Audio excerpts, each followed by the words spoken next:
This is Carnaby Street in the West End of London. Half a century ago, this was the beating heart of a fascinating period in modern British history, the so-called swinging 60s. There was more affluence and optimism about in the post-war years, and by the 1960s, young people had started to push for more social freedoms.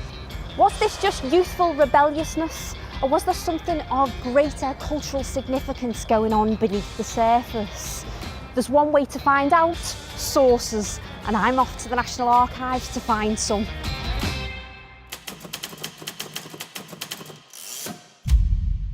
In the mid-1960s, teenagers were involved in violent battles in coastal towns.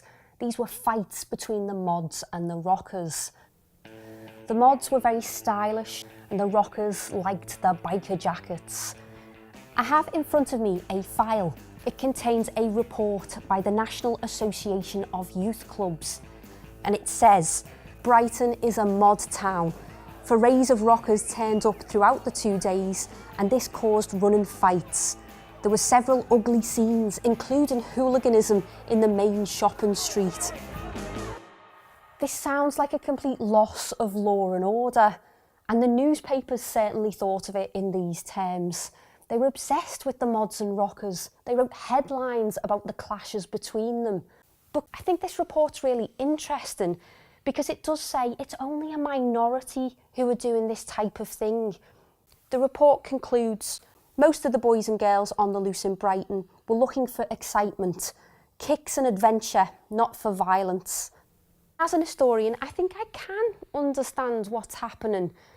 Young people in this decade had more money than ever before, and they were using this money to try and grab a little bit of freedom.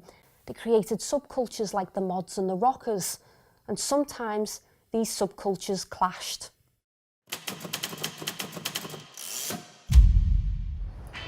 There were other violent clashes that took place in this decade, and they weren't always over matters of lifestyle or fashion.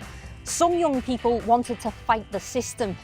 One massive demonstration took place here in Grosvenor Square on the 17th of March 1968 in front of the American Embassy over here.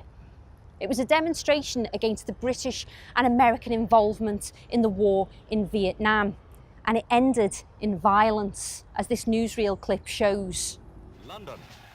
It started as an anti-Vietnam War demonstration, but also there were troublemakers. People not content to just voice their disapproval of the war in Vietnam. A hardcore with intentions to drag the majority of well-intentioned demonstrators down to their sickening level. And so they marched to Grosvenor Square and the American Embassy.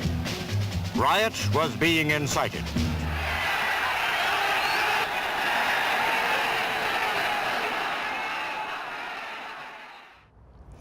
For me, the main story here isn't the violence that broke out. It's the peaceful majority who wanted to protest at the way the world was being run.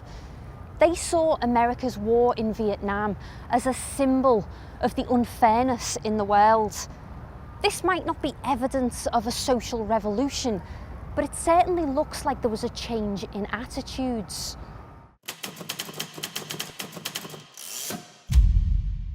I'm back at the National Archives in London, and looking through the records for the 1960s, I found a source that tells us about another well-publicised demonstration. This one took place a few months later at the London School of Economics. The LSE was one of the country's top universities. It was part of the establishment. So what's going on here? I have in front of me a government source, and it contains a note of a meeting that took place between Shirley Williams, the Labour Education Secretary, and Lord Robbins, a key LSE figure. And in it, Lord Robbins said that there were a minority of dedicated dissidents, and he says that their aim was to create a new university to serve as a revolutionary centre. So there's this radicalised minority. But what's really interesting about what Robbins said at this meeting is he brings in what he calls the ordinary student into all of this. He says the ordinary student who was disturbed by world affairs and questioning society's values, felt confused and frustrated and gave expression by demonstration and protest. So the 1960s does seem to be a period when some people, at least, were trying to change the society that they lived in. And this wasn't all just about fun and fashion like the mods and rockers unrest might suggest. The Pathé film gives us a real sense of challenges to authority. And the minutes from the LSE meeting show that even ordinary students were beginning to change their thinking. And what's so great about the 1960s is that this is really modern history, which means that there's thousands of sources around which can tell us about this fascinating time of social change.